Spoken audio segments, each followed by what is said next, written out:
జగన్మోహన్ రెడ్డి ఓటమి తర్వాత వైఎస్ఆర్సీపీ ఒక వాదనను తెర మీదకి తీసుకొచ్చింది. వాస్తవానికి జగన్మోహన్ రెడ్డి ప్రజల ఓట్లతో ఓటమి పాలు కాలేదని, ఈవీఎంల మ్యానిపులేషన్ వల్లే జగన్మోహన్ రెడ్డి ఎన్నికల్లో అధికారం కోల్పోవలసి వచ్చిందని చాలా సందర్భాల్లో ఆ విషయాన్ని ప్రస్తావిస్తూ వస్తున్నారు. అధికారికంగా వైఎస్ఆర్సీపీ ఆ మాట చెప్పకపోయినా, జగన్మోహన్ రెడ్డి నేరుగా ఆ విషయాన్ని వెల్లడించకపోయినా ఆ పార్టీ ధోరణి, ఆ పార్టీ తీరు, ఆ పార్టీ నాయకుల మాటల్లో వినిపిస్తున్నటువంటి స్వరాలు అన్నీ దాన్ని చాటుతున్నాయి. ఇప్పుడు పరిస్థితి చూస్తుంటే అది వాస్తవమేనా?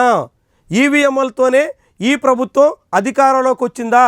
కూటమి గెలవడంలో ఈవీఎంలదే కీలక పాత్ర అనే ప్రశ్నలు పెరుగుతున్నాయి. అలాంటి వాదన బలపడుతుంది. వాస్తవానికి ఎప్పుడైనా ప్రభుత్వం అధికారం కోల్పోయినటువంటి పార్టీ నాయకుడు చాలా కాలం పాటు జనాల్లో రావడానికి వెనకాడతారు. అంతెందుకు, చంద్రబాబు నాయుడు 2019లో ఓటమి పాలైన తర్వాత 2022 వరకు జనాల్లో కార్యాచరణకు కూడా ఆయన అడుగు పెట్టలేకపోయారు. కానీ జగన్మోహన్ రెడ్డి 6 నెలలకే జనాల్లోకి వచ్చారు. ఏడాదికే మొత్తం ప్రభుత్వాన్ని కార్నర్లోకి నెట్టేస్తున్నారు. ప్రభుత్వం జగన్మోహన్ రెడ్డిని కంట్రోల్ చేయలేక, జగన్మోహన్ రెడ్డి అనుచరుల్ని నియంత్రించలేక చేతులెత్తేయాల్సిన పరిస్థితి వస్తుంది.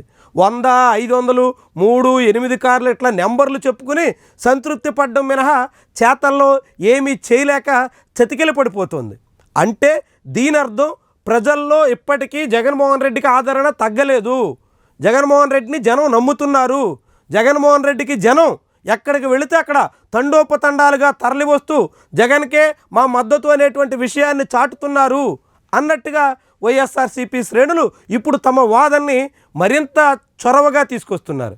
ఇంతకాలంగా ఈవీఎంల చుట్టూ నడిపినటువంటి చర్చ ఇప్పుడు జగన్ పర్యటనలతో రుజువు అవుతుంది. ఈవీఎంల కారణంగానే చంద్రబాబు అధికారాన్ని కైవసం చేసుకోగలిగారు.